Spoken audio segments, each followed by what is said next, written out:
Good evening, everybody. This is your boy Eric Buckner, also known as the Nighthawk, and this is the initial I Am NightHawk Podcast. Before I get into the main topics of discussion this evening, I will give you an explanation as to why I have named this particular podcast such. For those of you who know, basically, I'm a person who has, throughout the course of my life, had trouble sleeping throughout the night. That definitely will be brought up in the discussion a little bit later. But as a result, one of the nicknames I received was the Nighthawk because, of course, nighttime and venturing around, what have you. Um, the thing I like about the fact that I do that is because at night you kind of have time to focus on things and think things through a little differently. It's a lot quieter for the most part, and you just kind of, had the opportunity to mull things over. So the I Am Nighthawk podcast was designed for people like myself and you who happen to be up late and have some things on your mind and things you kind of contemplating over or discussing, or just things going on in the world that you kind of want to give a little extra thought to. That is what this podcast is for. Unlike my previous podcast, where a lot of them were time scripted in terms of, okay, I'm gonna do it on this day, whatnot. The I Am Nighthawk podcast, I'm basically setting up to do whenever I'm in the mood to do one. So it may be some weeks where none get done.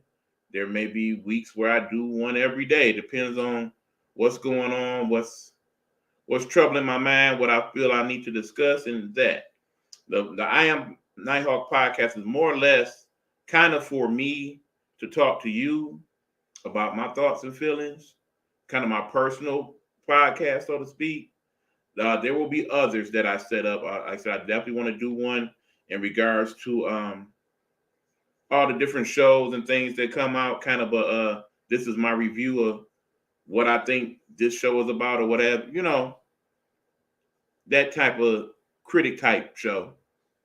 That's what's up, though. It's going to be the name of that show, by the way. That's what's up, though. And then, of course, I still want to do my podcast about Detroit, about my Detroit, and, kind of give you guys a little better understanding of some of the things and places that go on here in the D. We definitely will be doing that one as well. And then several of you have reached out to me to be either part of these podcasts or to create podcasts of your own. And I'll be discussing with you guys in the next couple of weeks about what you want to do and how you want to do it, and what comes from that. We'll get to that. But tonight's podcast, I want to focus on what's been going on with me. Several of you have inquired, okay, what's going on? We've seen your posts. We've seen you've been in the hospital, and we know about your mom dying and all that. What's the deal? You haven't really done a show in a while. What all is encompassing what's going on in your life right now. So for this podcast, I will update you guys as to what some of that is all about. Basically, it all really started on Christmas Eve when I was getting up that morning and had kind of a cough and wasn't feeling well. And as the course of the day went on, was like, well, even if I did celebrate Christmas, it's not going to happen tomorrow. I need to lay it down.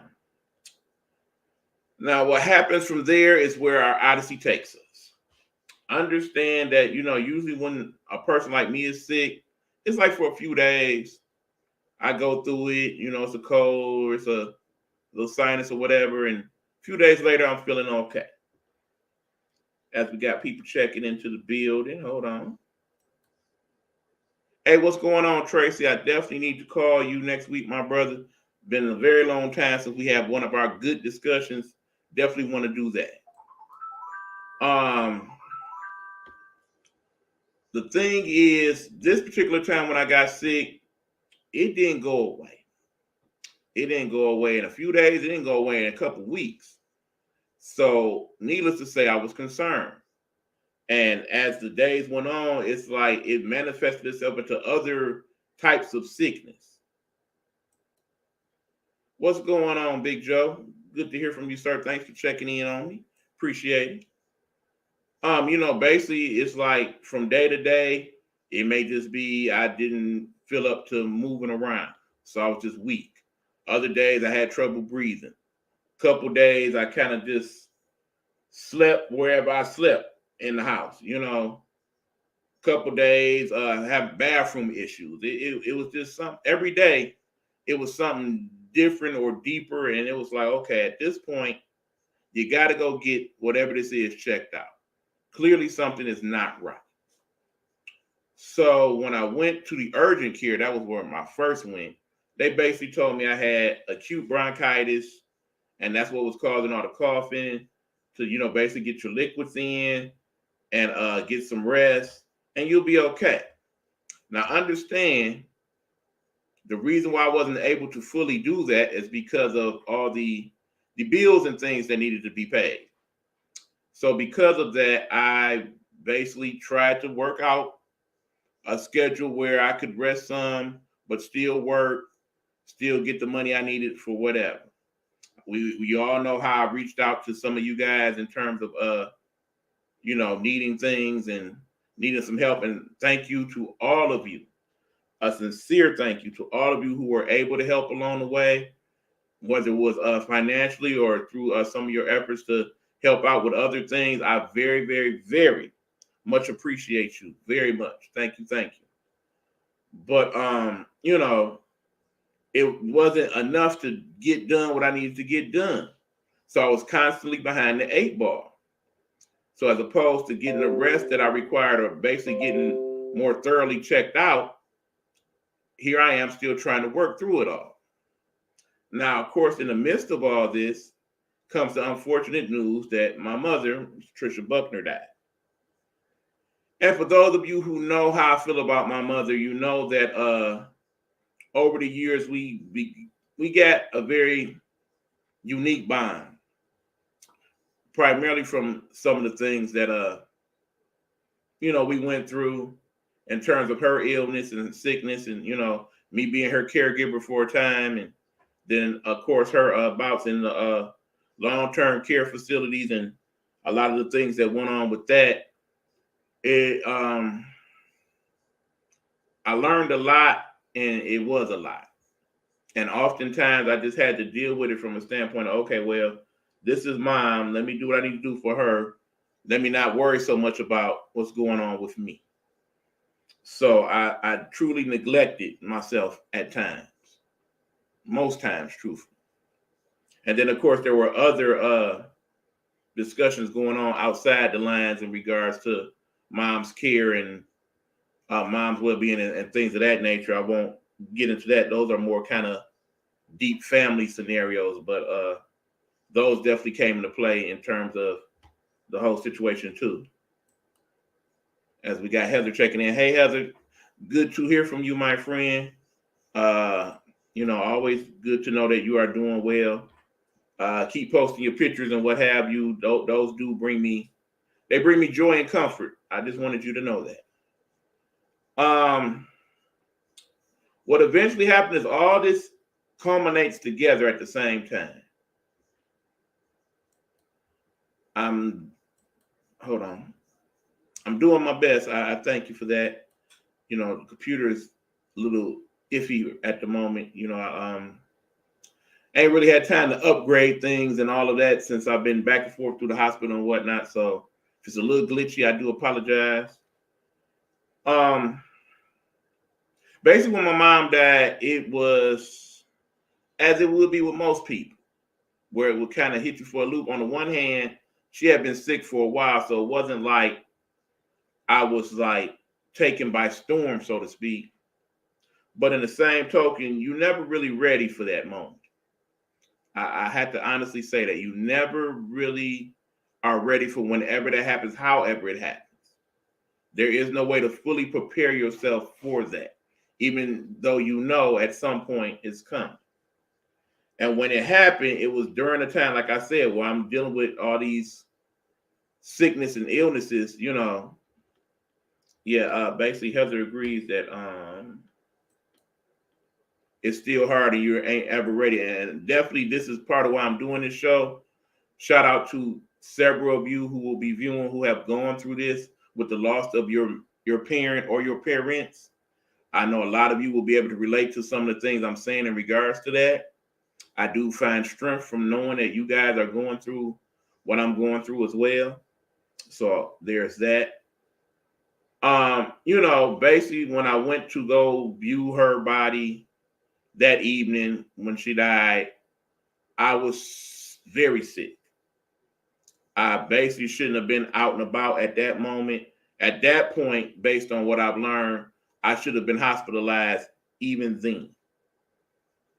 It was a hard night because on the one hand, I'm trying to deal with my emotions, but on the other hand, I'm trying to just keep it together physically. I mean, it was like a struggle just to drive to the care facility that evening because that's just how bad my body was feeling at that point. And by the time I got there, I was just a mess and out of breath. And, they actually thought that I was just being emotional because of the moment, but I could barely breathe. I could barely breathe by the time I got there. And then, of course, the family came and, we dealt with all that. And it was like, all right, some got to give here. Yes, I'm sick. Yes, mom is dead. I don't know what's going on.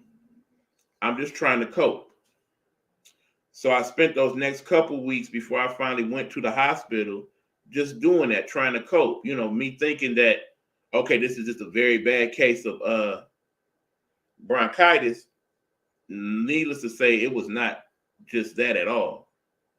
But, trying to deal the best I could deal for the sake of everything.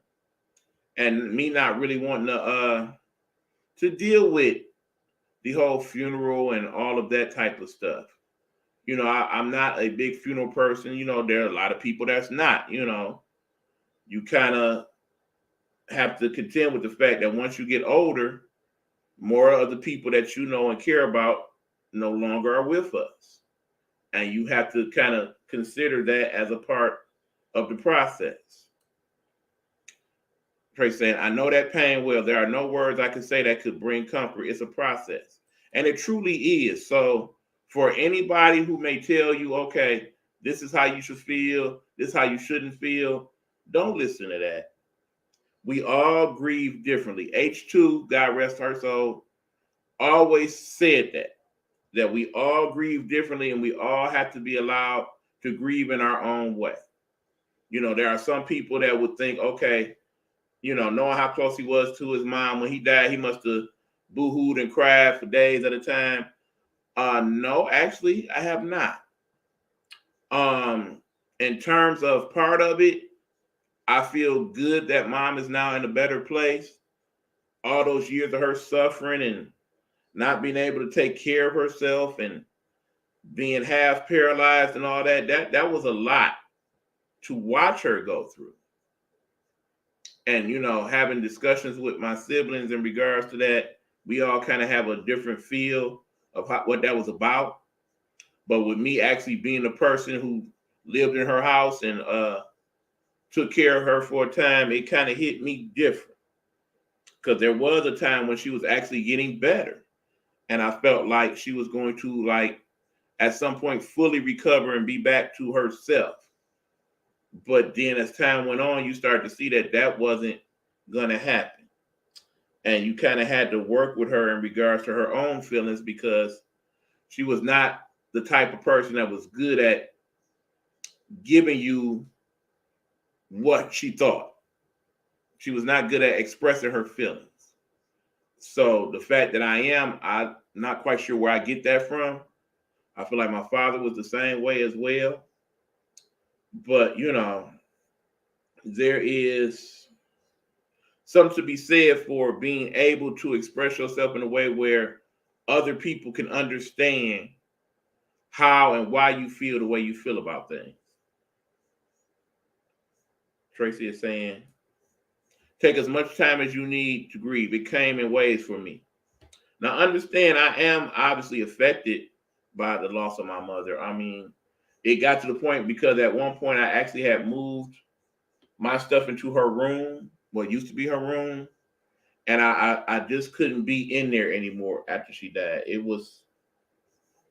made me feel weird, you know. It was not a good rest in that room at that point. So I moved. Um, I finally did move things into the other room in the house, and that's kind of how I ended up in the hospital again. But again, we'll get to that part of the story. People expect you to automatically cry, but the truth is you're numb a lot. The emotions hit me like a ton of bricks out of nowhere, but it wasn't right away. Exactly. I mean, I would say with me, it's certain things that may happen over the course of a day or certain situations, and it puts me in that mode. Understand, I just got out of the hospital, and my mother always used to say how she hated the hospital, and I did as well. So oftentimes when she was hospitalized, I tried my best to come up there as often as I could, particularly early on in her processes with the strokes and what have you. I tried to be there as often as possible so she knows she was not alone. And the thing was, it was the not being able to really do what you wanted to do. I must admit, I very much appreciate the care that I got both times I was in the hospital. But in the same token, I hated the just sitting there and not being able to do much and being hooked up to all the machines and all of that. It really didn't sit well with me at times, It's like, okay, this is what they do for older people. I should not be going through all this. But this is where I learned I was a lot more not right than I was. We got people checking in now. Hold on. It doesn't get better grieving over a parent. You just are able to manage the grieving and the pain. Hey, Monique. Thank you for checking in. I appreciate it. Thank you to all of y'all that's checking into the podcast right now. I'm basically giving you guys an update on my well-being and what's been happening with me. So feel free to chime in as everybody else has with your comments and questions or what have you. So like I said, during the time in which we were dealing with the funeral and all of that, I knew I was not doing well, but my goal was to be there and present for the family because I know it was not going to be perceived well if I wasn't, for one. And two, I felt like it was, something that certain people in the family needed. They needed my presence there to kind of gain some understanding, to know where I sat with everything and, those types of things. Keep in mind, my mother was a private person in her older years. She didn't have a lot of people that she confided in or wanted to be around, or, she wasn't a person that was a social butterfly, constantly on the phone and none of that. She basically just wanted to get up and do her, and that was a good day for her. And I pretty much was her lifeline to the world at a point where, there was a time when my mother did not venture outside. Her anxieties and fears had got to a point where she wasn't comfortable going outside at all, not even to get the mail. So basically, if she needed something or wanted something, 9 times out of 10, it was either I or my uncle who would do it for her. So that's where the infamous dummy missions come into play. For those of you familiar with the dummy missions, I know Monique is used to me saying that quite often at work. But, all that is gone now. And it's like, it's a slow sink, It didn't all hit me at once, as it tends to do with people sometimes. It's all kind of slowly starting to get there, where it's like, you're actually not going to see her or talk to her anymore. You're not going to communicate. The last conversation we had, her last words to me were, just take care of yourself and do what you got to do, son. And, at the time it was like, okay, well, I'm going to keep maintaining and we'll see you soon. Little did I know soon was not going to happen. So at any rate, once the funeral ended and all that was going on, I'm still sick at that point. I'm like seriously sick, like barely getting through the day. Oh, I'm sorry, Heather. I don't mean to make you cry, but I gotta tell my story, my friend. Got to tell my story. So, finally I had made a decision. Okay, if I don't feel any better by such and such time this Monday, I'm going to the hospital. So when I woke up that afternoon and could barely breathe at all, and just walking through the house was making me tired, I knew it was something I needed to deal with. So that's when I went to the hospital. Now, little did I know when I got to the hospital that at that time I probably was about that far from having an actual stroke or heart attack. My blood pressure was 240 over 145. For those of you who know about blood pressure, you got to know that that is extremely, extremely high. Way too high. Verge of death high. And it was that. As soon as they seen that, they kept me immediately. They kept me in the hospital immediately. And then I was there for several days. The diagnosis was hypertensive emergency. Basically, illness caused by high blood pressure that affected other parts of my body. Now, we went through that for those few days. We got out the hospital. We still were not feeling all that great. So, advice when I would give to anybody, if you are being hospitalized, I understand you may be a person like myself that just didn't want to be in there, want to hurry up and get up out of there, but don't leave until you feel better for real. And if you don't feel better for real, then keep telling them that you don't until they get you right. That was a mistake I made on my part. I should not have left the hospital that day still not feeling right. They should have let me out the hospital the way they did, mind you. But yeah, it was that. Also, to the hospitals here in Detroit, we got to do better. We got to do better because I understand there's over 700,000 people in the city, and we all at some point may have hospitalization needs, but that don't mean just rubber stamp us and send us on our way. If you are truly about the job at hand, you got to make sure the job is being done correctly. So please doctor the people correctly is what I'm saying. All right, what is brought on by stress, E?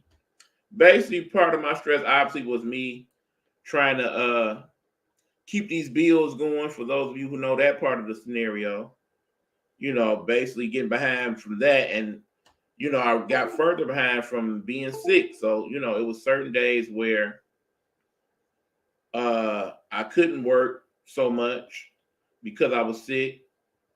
It was certain days I basically couldn't work at all because I was sick. I mean, when you get up and you could barely breathe and walk, that's kind of a hard thing to ask your body to deal with, period. Let alone try to work on top of that. Me trying to be superhuman, not realizing that every day I was doing that, I was making things worse. So, like I said, after I got out the hospital the first time, I still wasn't feeling 100%, but knew I still had things to try to get done. That following week, I basically tried to micromanage my way through it. It wasn't going well after, say, the weekend. So that next Monday, I'm in that same choice. Like, okay, if you feel a little better tomorrow, then we'll ride it out. If we don't, then we need to go back to the hospital. And fortunately, I made the decision to go back to the hospital because, again, when I get there, it's pretty much the same scenario. Blood pressure way too high, heart beating all crazy. Yeah, we got to admit you're not doing good. So they take the EKGs and the X-rays and whatnot. Heart is enlarged, heart's beating irregular, heart's showing some signs of early congestive heart failure. Kidneys is starting to shut down slightly. It's really tells a story that I did not know what was going on. Basically, body was shutting down and shutting down bad. And at that point, it was like, okay, we're keeping you, and we got to keep you until we figure out what's causing all this and what's going on and what happened. Keep in mind, as I sit here now, there's like this feeling in my chest. It's not okay, we need to go back to the hospital feeling. It's one of those that I'm have to learn to contend with for a while, because my air is compromised based on the amount of pumping that my heart is doing. So, in other words, there'll be days where I can just talk and be normal and the breath will go. And there'll be other days where I'll be choppy with breath at times and have to sit down and rest here and there. These are all the understandings I've been given in the last 48 hours in regards to my health. What I basically learned is that I kind of equate it as becoming old folks overnight. That's kind of a bad way to put it, but it's literally that. When you're used to just moving and going freely, and now suddenly you have all these restrictions, it's kind of hard for me, at least, to not look at it that way. When I went to the hospital the first time and left out, I was on one medication. I now am on several medications and have to take them every day and different times of the day. Basically, all the things that I dealt with my mom, I now have to deal with myself. And, part of me is like, well, okay, we know it's doable. But on the other hand, it's like, dang, why? And part of it is just simply, okay, do the math. I'm 50 plus years old. I weigh 300 plus pounds. I'm not as active as I once was. All those factors come into play. And then just not taking care of my general health well enough. That's where we are at the moment. It's hard enough dealing with the fact that, okay, I'm dealing with my loss, but now I'm also dealing with my health. And it's a lot. It's a lot. But part of my issue has been that, the people who have come to, inquire about my well-being, family, friends, what have you, they all have their different opinions as to, okay, this is what you should do. This is what you shouldn't do. Okay, you doing this, so now you need to do this and that and what have you. That's a lot of information to contend with as well. You got to realize, in an ideal world, if you were to say, okay, I just don't care about what people think, then you get past all that. No problem. It don't matter what you think. I'm going to still do what I'm going to do. But when you do understand that people are giving you these advisories and asking you all these questions because they care and they just want to see you be better and do well and what have you, you understand that. But in the same token, they don't understand the effect it is having on one's psyche. It is good to have people in your corner that have your back and want you to be okay and everything. But in the same token, they got to allow you the space to do you within that. We are all inherently different on purpose. God did not make us the same. Even in dealing with the mechanics of everything in terms of the medications and whatnot, what might work for one person may not work as well for another. What you may suggest to do in terms of dietary and whatnot might not work as well for that other person because there's other issues involved. Like, an ideal world when people tell you, okay, this person has a heart condition and medications and whatnot, the thought process is usually, okay, well, this person needs to eat all healthy stuff, all rabbit food, all broccoli and, things of that nature. So if you see them contending with anything different, it's like, oh no, you shouldn't be eating that. You're gonna be sick, what have you. All right, hold on as we got my buddy Road checking in. What's going on, Road? Good to hear from you, my friend. It's been a minute. It's been a minute. But what it boils down to is this. We all have to live our life. We all have to contend with our things in a way where we are able to do it and not feel compromised or otherwise affected. In an ideal world, I'm sure some people, they're like, okay, if he just did everything I advised him to do, he'll be fine. But then you look at that person's life, and that person not living 100% supercalifragilistic life of their own.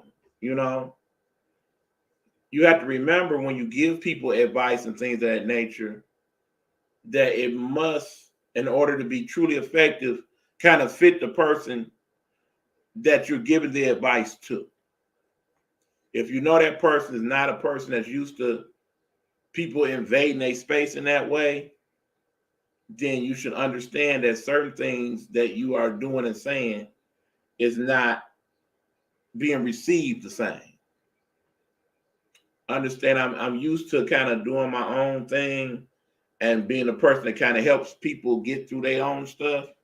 I'm not used to being a person that needs to help and, requires a lot of stuff. So now that I'm kind of on this end of it, it's kind of more difficult for me to ascertain how to deal with it. I mean, I really do need some time to kind of figure out how to best work out my new normal at this point.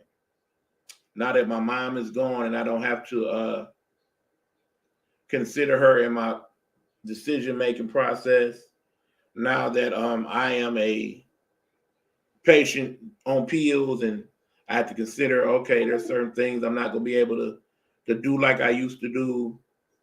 One of the main things I like to do is cook. And of course, now most of the things that I would normally cook are not good for me to eat at this point. So I have to contend with that. Some days I'm just going to have some crappy days. And I'm going to have to find a way to contend with that as well.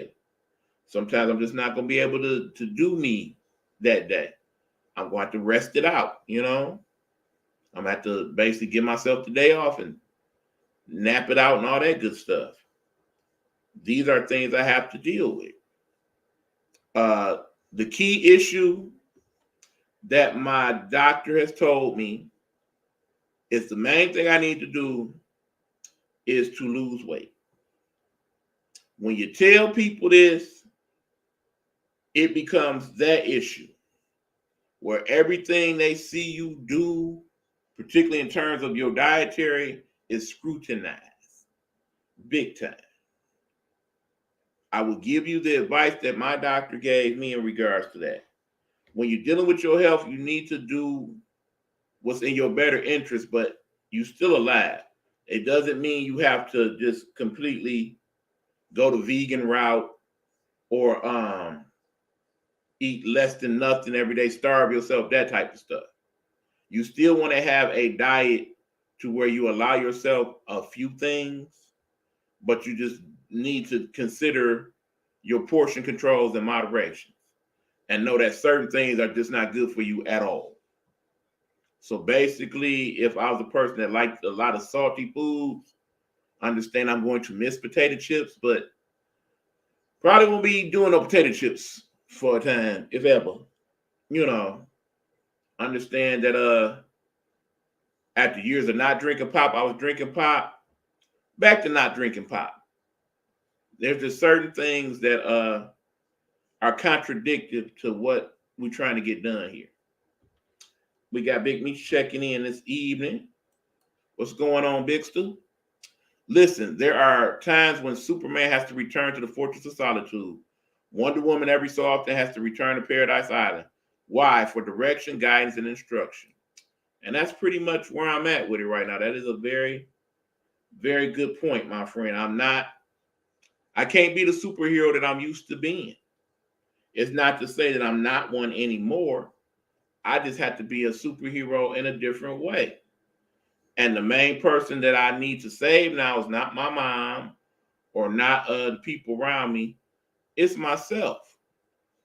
Because without me being able to do me on any level, I'm not of any use to them, me, or anybody else at this point. And yes, there are some of you who have expressed a great concern. Of course, it's hard not to go through what I went through and find out all these things about my body and not be extremely concerned as to, okay, is this the beginning of the end? I know I expressed that to somebody the other day and they just was like, no, I don't want to talk about. No, these are things you have to realistically consider. No, I'm not sitting here thinking, okay, woe is me, it's about to be over. I'm not thinking that like that, but I at least have to consider the possibilities, particularly if I choose to go against the medical orders thereof. Now, there are some of you, and you know, I think it's become even more so during pandemic when we talk about things of a medical nature that basically do not trust what goes on in terms of that. And I get that. I mean, for example, I was there today and they were saying, because I haven't been thoroughly checked out for a while, there's a lot of little procedures and shots and medications that I should consider taking. And it was like, yeah, I'm not doing all that today. I'm just now getting used to taking all these medications you gave me yesterday. I'm not trying to get flu shots and shingle shots and all that today. That's asking too much. My body been poked and prodded all week at the hospital. I'm not trying to go through all that today. But I do understand the needs and rationales behind that. Okay, Meet checking in again. He's saying, you have to be a superhero to you, which is why taking time for you is necessary. We all have dealt with our own mortality, I should say. We are over 50, and this subject becomes real when we lose people close to us, becomes a regular thing. Exactly. So basically, that's more or less what I was saying earlier in the podcast, Meet. So yeah, I know you understand that better than anyone. You haven't gone through a lot of the same similar losses that I have in recent times. Not to mention you having health issues of your own.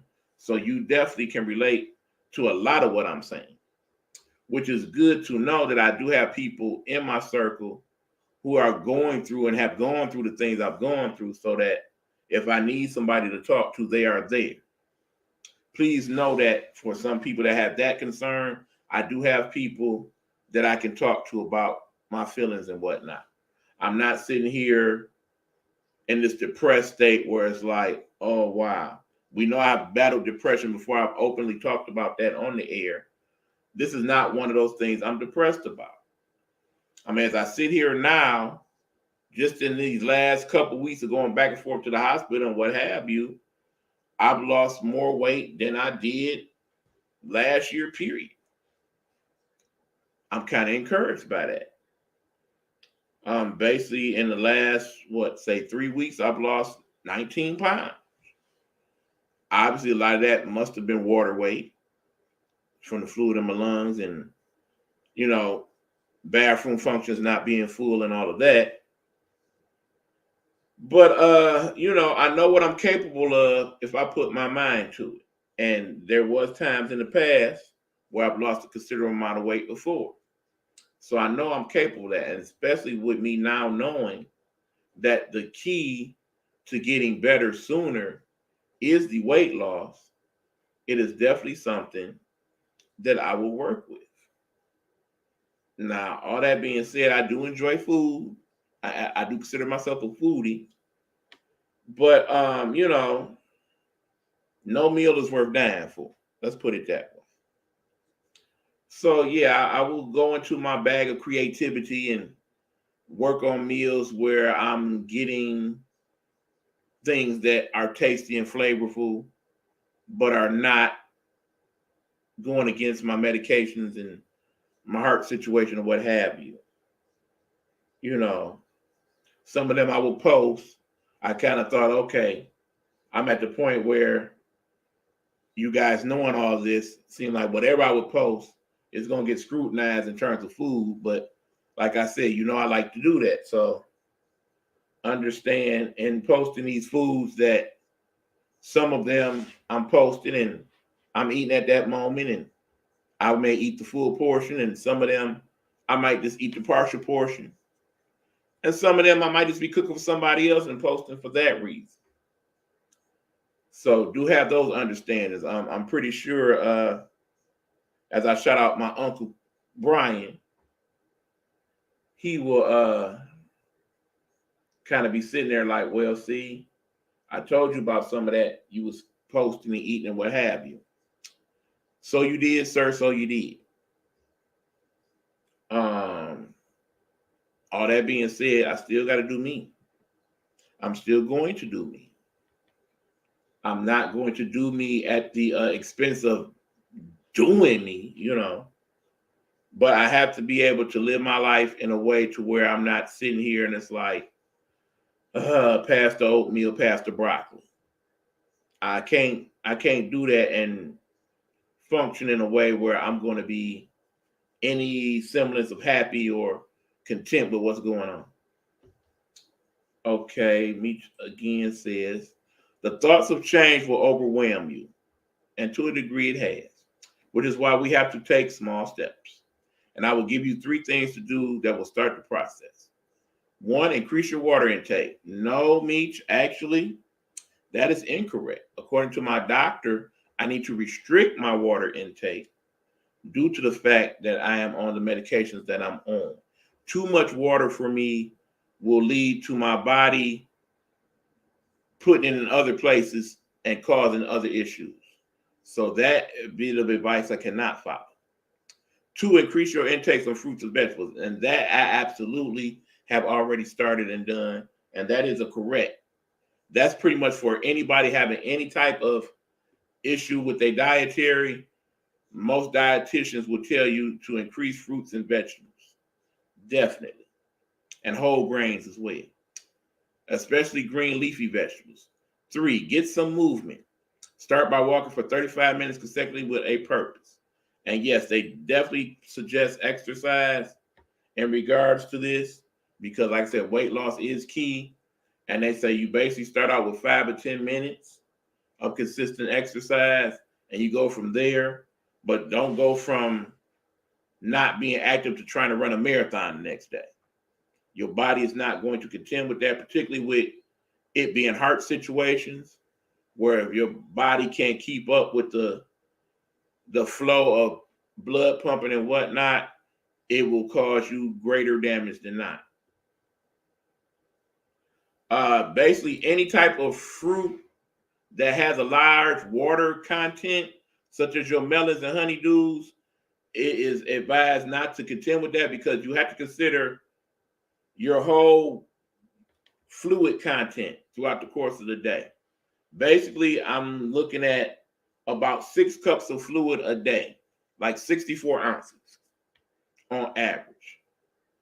If you're drinking double that, that's probably going to be problematic. If you're drinking less than that, it's probably also going to be problematic.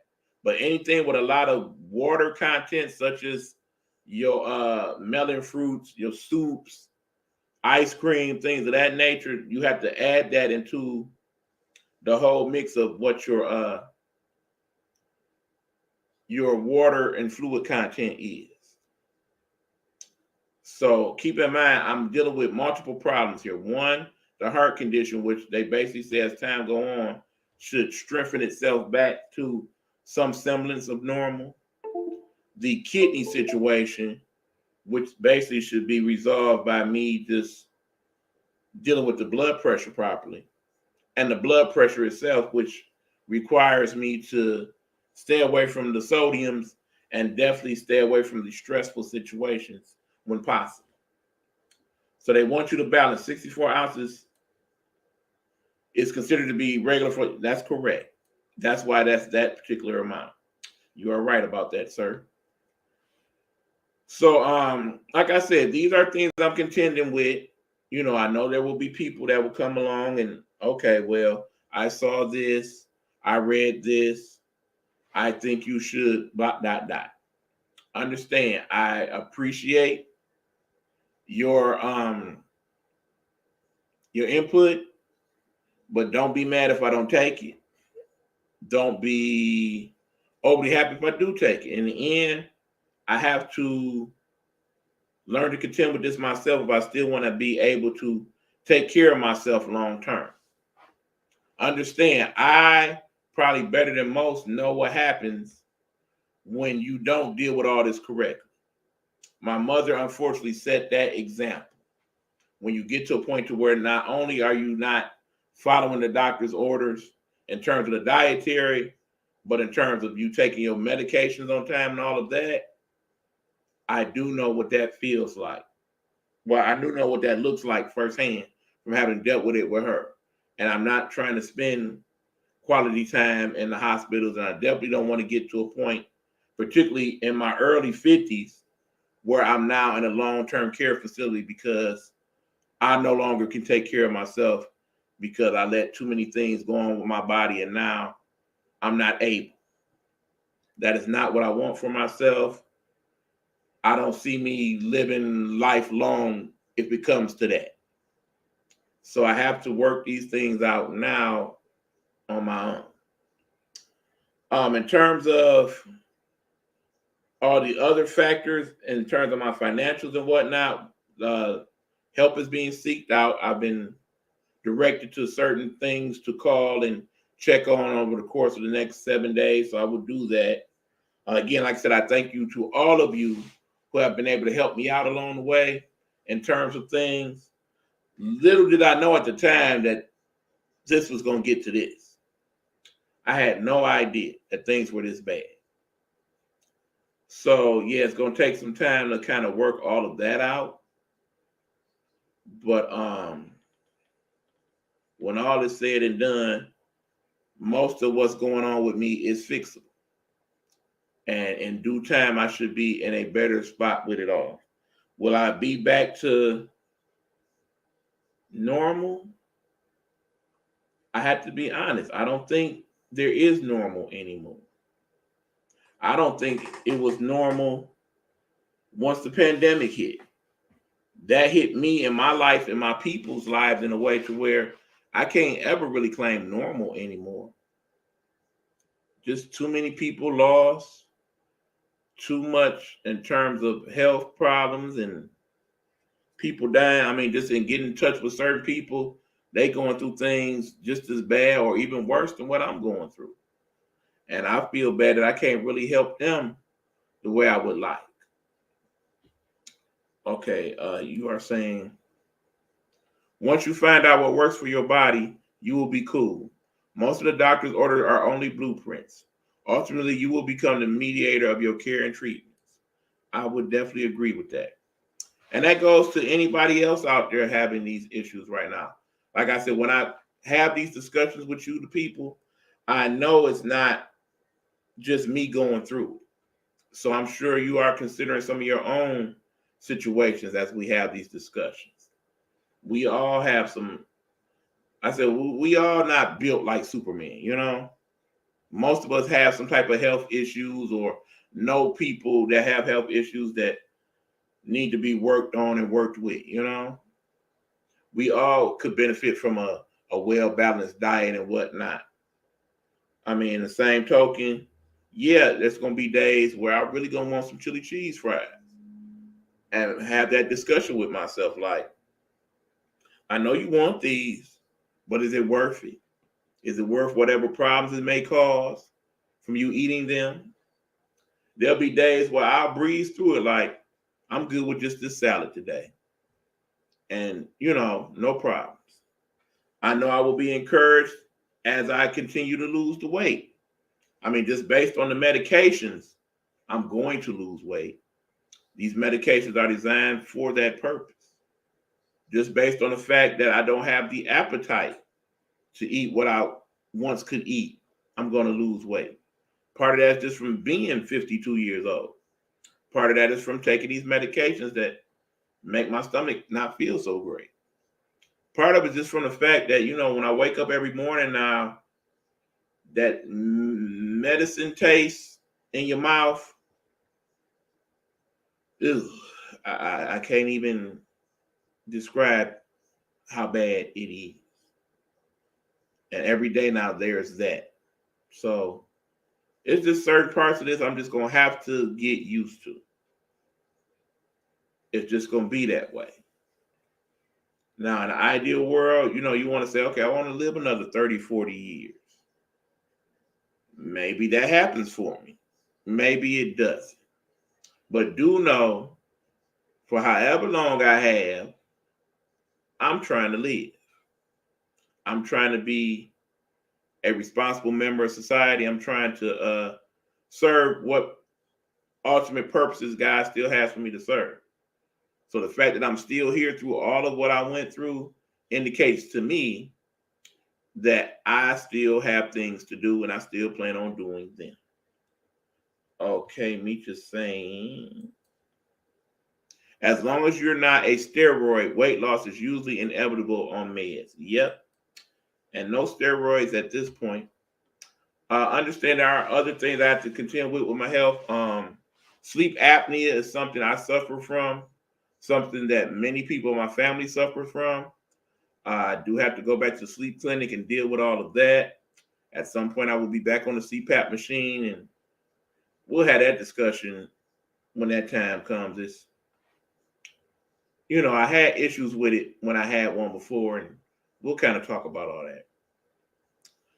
But when all is said and done, I am here. I am thankful I'm still here and alive. Like I said, I want to shout out all the medical staff at both Henry Ford downtown and Henry Ford Wyandotte for getting me to this point. Thank you for helping me get back to home and being somewhat productive. I'm about to start back working tomorrow, so curious to see how that goes. That might be a whole nother discussion if we're not capable of doing that effectively. We shall see. It's going to be some time, and it's going to take some time to work these things out. Okay, me just saying.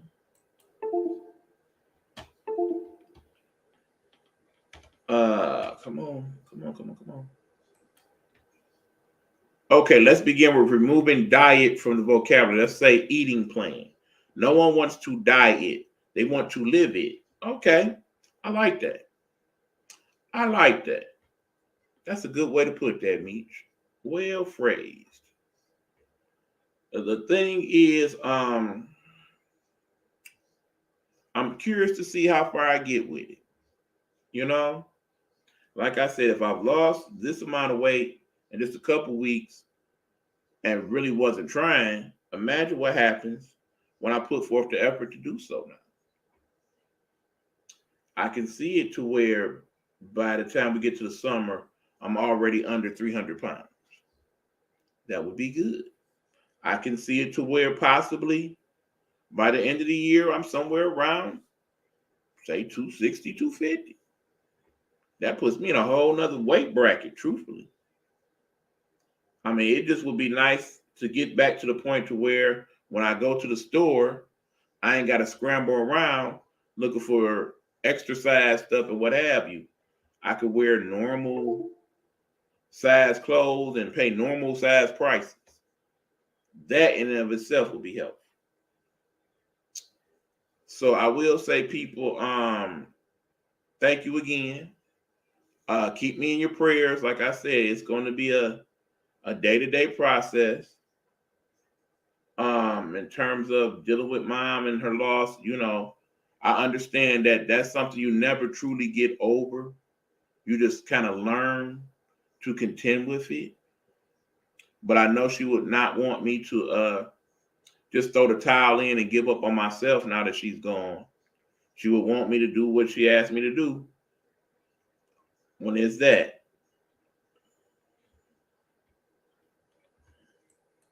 Hold on.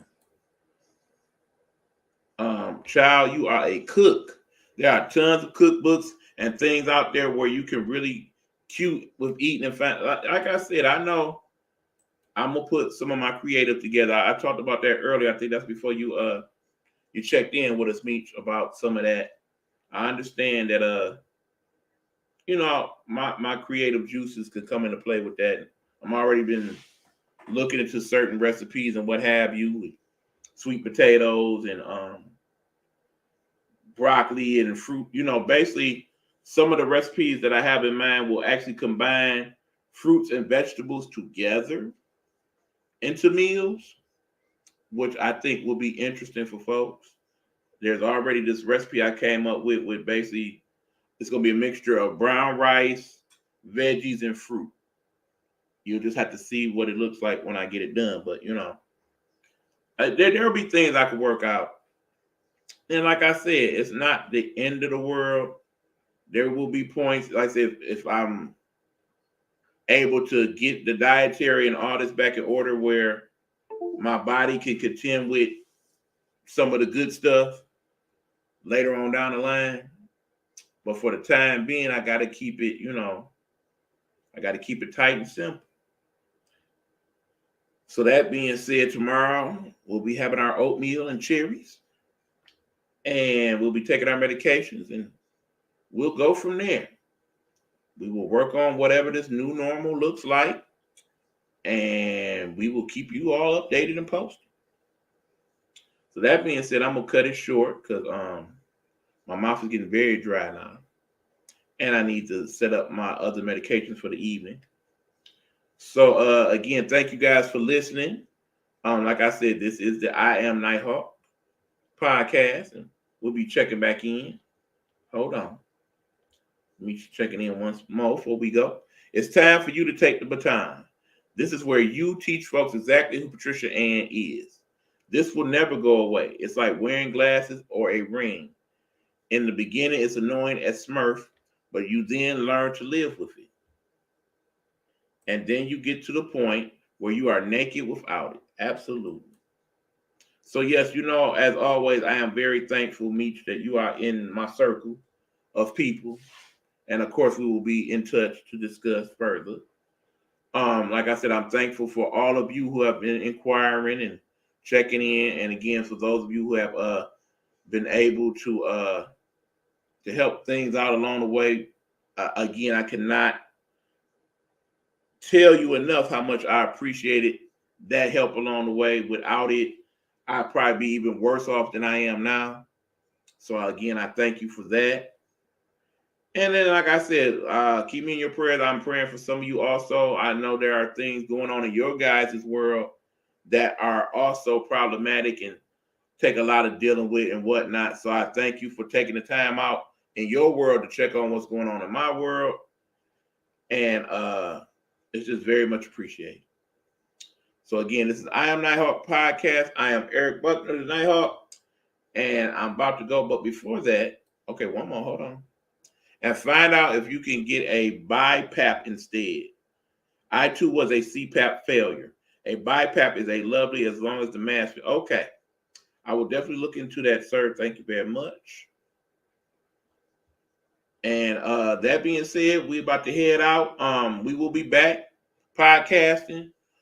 This Tuesday, we will be back with the sports podcast, the Game Time Audible, with your boy Hugh Lee. And other podcasts in the works are on the way, and we will get them to you as soon as we can. Oh yeah, I've already looked into this one. I just have to talk to the sleep clinic about that. But yeah, I've already looked into that one, Meech. I am very much aware of that one. So okay, y'all, like I said, we headed out now. Y'all have a wonderful evening, and I will be in touch with you guys again soon. This is I Am NightHawk, and we are out.